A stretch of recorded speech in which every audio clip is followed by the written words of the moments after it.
continuo com pigarro, não repare. Malaquias capítulo 3, versículo 10. E aqui 2 Coríntios capítulo 9, verso 7.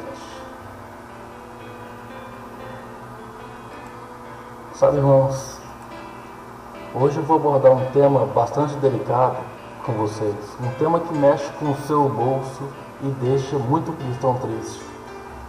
Esse conceito é muito importante e é consenso entre nós cristãos, entre os evangélicos principalmente, o quanto é importante entregar o dízimo e trazer nossas ofertas ao gasofilácio, que é essa pequena urna aqui. Desculpa. O que é consenso principalmente é que o fato de dizimarmos protege nossas finanças. Mas o dízimo em si não vai fazer ninguém prosperar. Afinal, 10% de tudo que nós ganhamos pertence a Deus. E ainda ficamos com 90% de todo o resto. Não é pouca coisa. Portanto, é nossa obrigação devolver a Ele. Ao menos é o que é pregado. Ofertas. As ofertas é o que traz a prosperidade para as nossas vidas. E a proporção com a qual Deus vai nos prosperar é aquela com a qual estivermos dispostos a entregar a Ele. Afinal, como podemos pedir algo a Deus se nós não damos nada, né? Em troca? O que é muito pregado por aí, e que tem que ser observado com atenção, é que se você não entrega o dízimo, está roubando a Deus. Se você está roubando a Deus, é um miserável pecador. Não devemos considerar um fardo entregarmos nada ao Senhor. Devemos confiar na provisão dele. Afinal, ele é dono do ouro e da prata. Amém? Quantos aqui já sabiam disso ou tinham noção? Bom, o texto, eu fiz uma compilação. Eu gosto muito de fazer compilação, né? Já repararam? Vocês já leram? Então, eu vou ler para vocês agora. Tragam todo o dízimo ao depósito do templo, para que haja alimento em minha casa. Ponham-me à prova, diz o Senhor dos Exércitos, e vejam se não vou abrir as comportas dos céus e derramar sobre vocês tantas bênçãos que nem terão onde guardá-las. Cada um dê conforme o que determinou em seu coração, não com pesar ou por obrigação, pois Deus ama quem dá com alegria. Amém, que palavra poderosa. São dois textos que são muito lindos na hora de colher a oferta e fazem sentido. Mas vamos ver um pouquinho esse conceito. O que é dízimo? O que é oferta? Como funciona? Como funciona? Bom, no Antigo Testamento o dízimo era instituído para o sustento dos levitas. Os levitas faziam parte das 12 tribos, só que eles não tinham parte na terra, ou seja, a terra não era dividida em 12 partes, mas em 11 partes. Isso é muito complexo, não dá para ficar entrando nisso. Bom, só que eles não tinham parte, a função deles era cuidar da vida espiritual das pessoas. Eles tinham que cuidar do templo e fazer todas as funções, limpeza, preparar o templo, preparar a palavra, preparar os cânticos, era tudo coisa deles. Por isso que as igrejas hoje em dia têm esse conceito de dizer que quem trabalha para a igreja é levita. E eu acho justo. Embora os levitas sejam muito voltados assim para os músicos, né? Pode assim, fulano de tal é levita, né? Olha o pianinho aí e tal, ele é um levita. Mas isso é bem mais amplo, né? Todo mundo que presta serviço na casa de Deus. Enfim, eles cuidavam da vida espiritual do povo de Israel, e o povo de Israel deveria cuidar deles financeiramente, o suficiente para eles terem certo conforto, mas não ostentação. Só que uma coisa interessante, e que não é muito abordada, que deveria ser: o dízimo nem sempre era em dinheiro, muitas vezes era em alimentos e provisões. Os levitas cuidavam da vida espiritual das pessoas, as pessoas cuidavam da vida material dos levitas.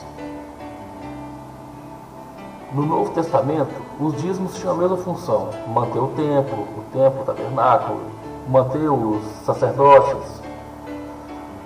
E a forma de dizimar era bem semelhante, às vezes quase nunca era em dinheiro, às vezes era também recursos. Nos dias atuais, muita coisa tem que ser observada em como nós vemos o dízimo. Muitas pessoas estão prontas para negar a validade do dízimo para os nossos dias porque querem dizimar. Quer dizer, eles querem dar não é o termo muito exato. Hoje em dia o termo mais elegante é entregar o dízimo, ou devolver o dízimo, ou pagar o dízimo até. Enfim, eles querem deixar de pagar o dízimo, querem deixar de dizimar. Para essas pessoas eu digo que se eles se converteram ao Senhor, mas não converteram o seu bolso, melhor reavaliar a sua conversão. O cristão reconhece que não é apenas 10% do seu salário que pertence ao Senhor, mas todos os seus bens. O verdadeiro cristão faz planejamentos financeiros para não gastar em coisas supérfluas, a fim de poder contribuir com o máximo possível para o reino de Deus, voluntariamente. O verdadeiro cristão não busca viver uma vida de luxo, pois seu Deus não é o dinheiro, não é Mamon, que é chamado Deus da riqueza. O seu Deus é o nosso Deus, o poderoso eu sou. É Ele que deve ficar em primeiro lugar.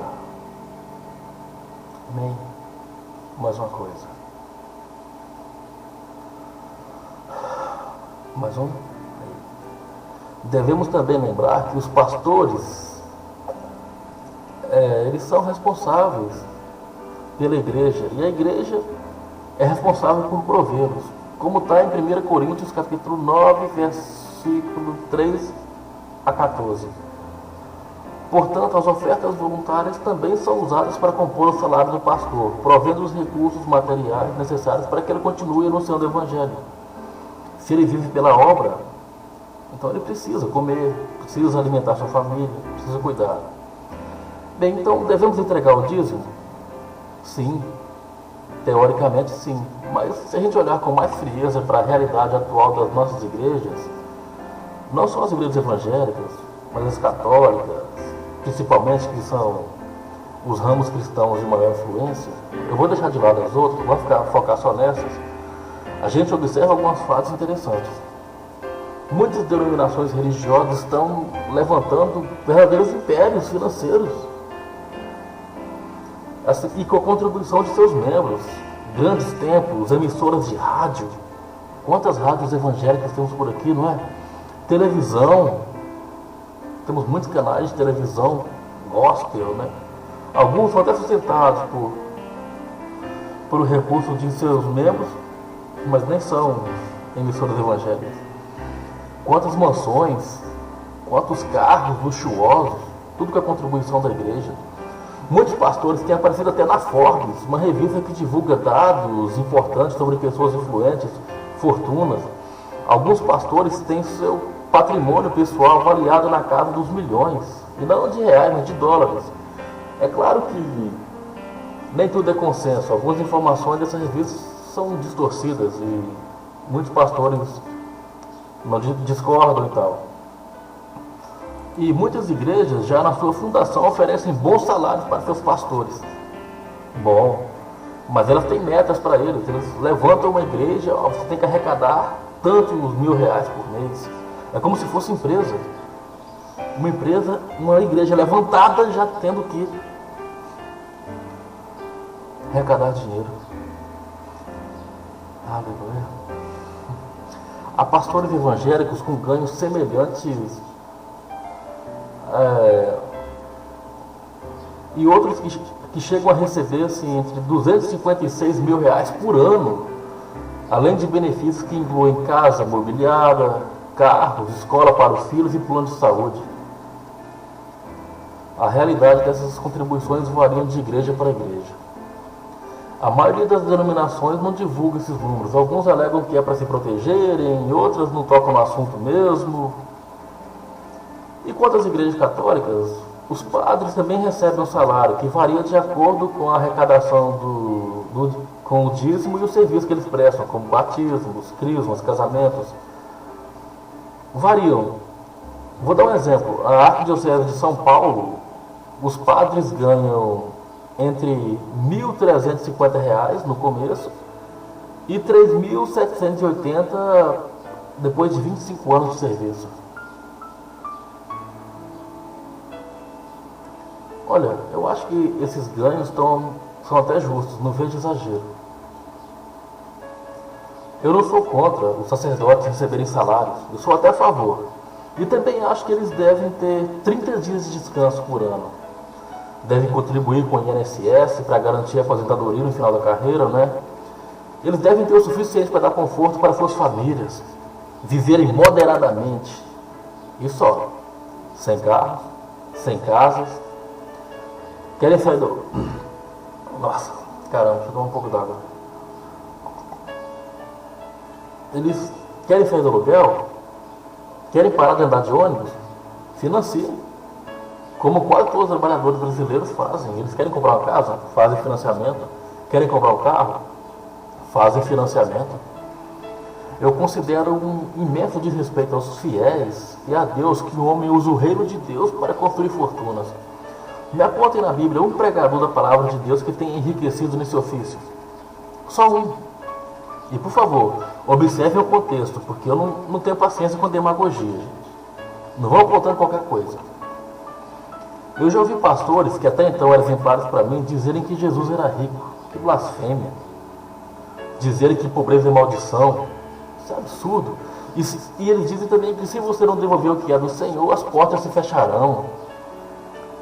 Mas eu não vejo Deus dizendo que a prioridade de nossas vidas deve ser as nossas finanças, ou que uma pessoa vá para o inferno se ela não entregar o dízimo. Isso é mentira. Olha, vamos usar dados estatísticos. Presta atenção. A média salarial do brasileiro, segundo o IBGE, é de R$ 1.792. O salário mínimo hoje, em 2013, é R$ 678. Segundo a revista Exame, em maio de 2013, o salário mínimo brasileiro deveria ser, segundo todos os cálculos que eles fazem, R$ 2.873. O salário mínimo. Então, me ajuda a entender. Por que o pastor tem que ganhar salários que beiram a casa de R$ 20 mil? Qual é a base bíblica nisso? As igrejas mais ricas do Brasil estão chegando ao patamar da política brasileira, onde vereadores ganham mais de R$ 5 mil por mês, um prefeito ganha entre 13 e 25 mil, e nem falo das outras esferas do governo, cargos comissionados, juízes, militares. Afinal, qual é a meta da igreja brasileira? Arrecadar fortunas ou salvar vidas?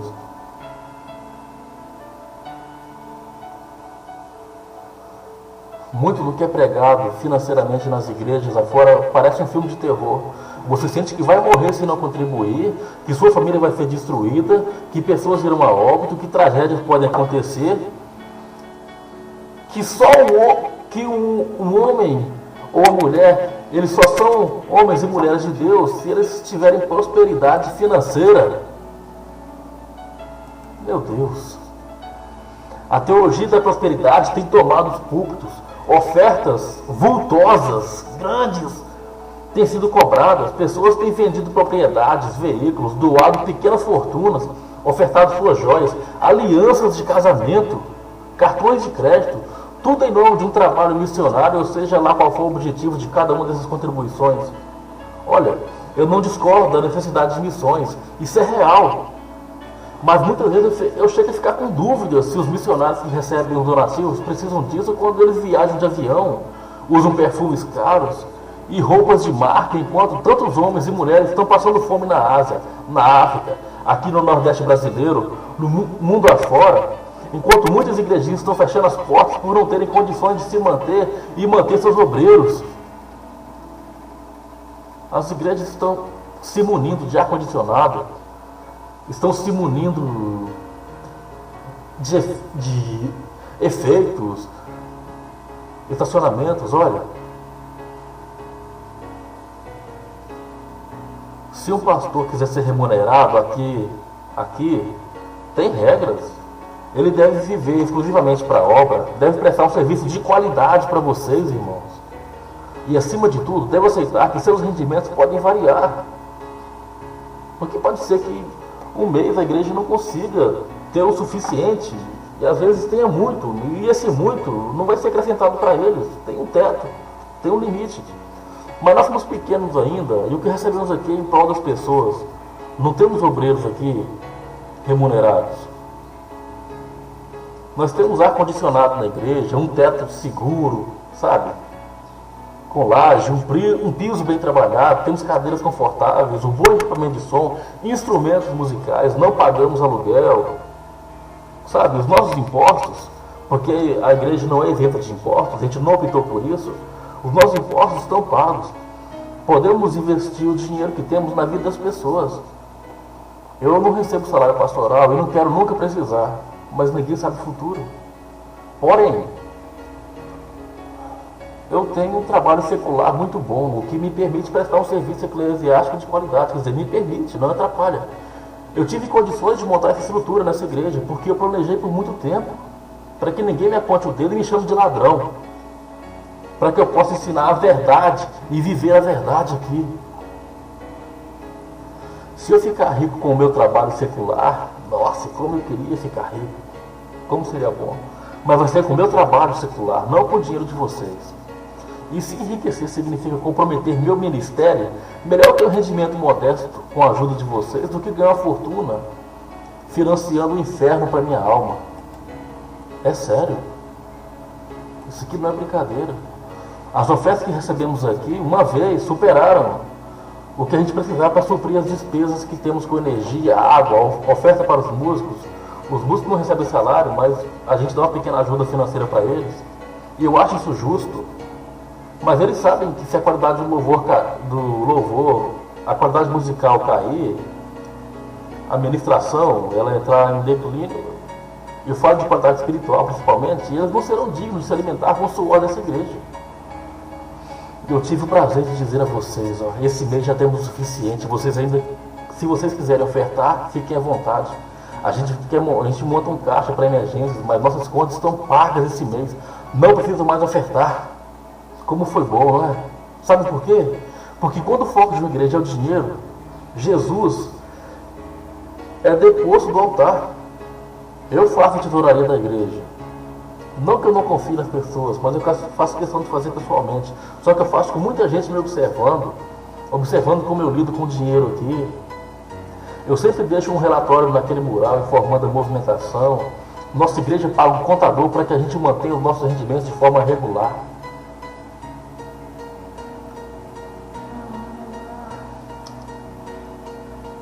Essa música é linda, né? A gente está no começo, igreja, eu sei. Mas jamais eu vou aceitar que alguém me chantageie com suas contribuições financeiras. Nem vou concordar que a nossa missão aqui seja distribuir cestas básicas. Porque eu vejo pessoas que se acostumam com esse benefício e não tentam melhorar de vida. Por isso a ajuda que damos é temporária, irmãos. Às vezes a pessoa fica por muito tempo, a gente tem ajuda, mas a pessoa paga. A gente vende cesta que é R$1, R$5, dependendo da situação. Porque a pessoa que se acomoda. Não, a nossa igreja não faz campanha de quebra de maldição financeira. A gente faz educação financeira para quem quer aprender a controlar seus gastos. A gente dá conselhos do tipo, rasguem seus cartões, os seus talões de cheque, cancelem cartão de crédito. E esses cursos nem são ministrados por pastores, mas profissionais seculares, que em boa parte sequer são cristãos. Sabe, irmãos, eu sou muito criticado porque eu oro para que os membros dessa igreja sejam bons empregados domésticos, professores, vendedores, atendentes, secretários. Eu trago pessoas para darem aulas de etiqueta, relações públicas, noções de vendas, recursos humanos. Eu sou criticado porque os instrutores usam o púlpito dessa igreja e nem são evangélicos. Mas se eu quiser fazer uma campanha em prol de empresários e presidentes de empresas, as mesmas pessoas que criticam, elas ficariam escandalizadas? Se eu fizesse campanha para prosperar a vida de vocês e pedisse uma oferta de fé, você entregar seu Isaac. Que Isaac, gente? Isso aí é quase uma heresia. Já me disseram que eu estou amaldiçoando os membros dessa igreja porque eu não incentivo eles a dizimar. Irmãos, eles dizem que eu estou incentivando vocês a não terem compromisso com Deus, que eu estou atraindo demônios para a vida financeira de vocês. Mas vem cá, me digam se a vida financeira de vocês está sendo devassada mesmo. Essa igreja tem uma estrutura excepcional se comparada às igrejas que estão começando, igual a nossa. A gente está em crescimento, a gente está se fortalecendo espiritualmente. Como é possível que Deus não esteja abençoando esse trabalho? Se nós dedicamos menos de 10 minutos por culto para colher a oferta, quando a gente colhe, se a gente tem capacidade de formar profissionais melhores para o mercado de trabalho nessa cidade, se nós podemos ajudar os membros em dificuldade nessa igreja, eu não vejo onde possa estar o pecado. Se você quiser ofertar, eu prefiro que oferte em produtos de limpeza, em comida, para a gente sempre ter condição de fazer uma confraternização após o culto. É tão bom, né? Terminar o culto. A gente faz uma sopa, a gente toma um caldo, a gente fica ali conversando. Não faz panelinha, né, gente? Pelo amor de Deus. Deus do céu, eu fico triste quando vejo grupinhos assim. As mesmas pessoas desses grupos, eu critico tanto isso. Eu quero que você faça uma festa em sua casa e me convide.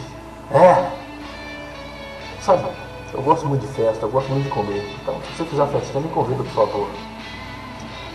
Se a igreja precisar de dinheiro, a gente vai pedir. E não vamos ter vergonha de pedir, não. Mas nós sempre deixamos ali, naquele mural, aquele ali, ó, uma lista de coisas que a gente precisa. E uma caneta disponível para você riscar algum item naquela lista, se você quiser trazer. Porque nossa prioridade aqui é pessoas. Dizime, irmão. Se você sentir seu coração, oferte. Mas não espere que Deus te devolva 2 vezes, 3 vezes mais, não. Isso aqui não é uma casa de câmbio espiritual. A gente não defende isso. Quer dizimar? Dizime. Mas dizime principalmente o amor que Deus coloca em sua vida. Oferte seus ombros e ouvidos ao seu irmão. Contribui em sua família com tudo que procuramos pregar aqui. E você será cada vez mais rico no amor de Deus. E terá cada vez mais para dar ao seu próximo. Eu quero que vocês abram a sua Bíblia no livro de Romanos, capítulo 12. Eu termino essa pregação com uma compilação de textos bíblicos e nem sequer vou explicá-los.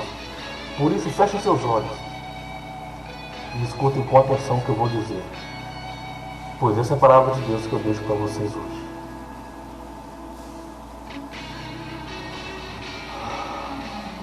Fechem seus olhos.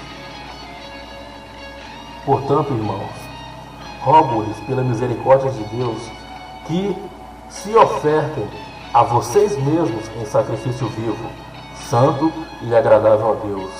Esse é o culto racional de vocês. Não se amoldem ao padrão desse mundo, mas transformem-se pela renovação da sua mente, para que vocês sejam capazes de experimentar e comprovar a boa, a agradável e perfeita vontade de Deus. Compartilhem o que vocês têm com os santos em suas necessidades. Pratiquem a hospitalidade. Abençoem aqueles que os perseguem. Abençoem e não os amaldiçoem. Alegrem-se com os que se alegram. Chorem com os que choram. Tenham uma atitude boa uns para com os outros. Não sejam orgulhosos, mas estejam dispostos e adotem um comportamento humilde. Não sejam sábios aos seus próprios olhos e façam todo o possível para viver em paz com todas as pessoas.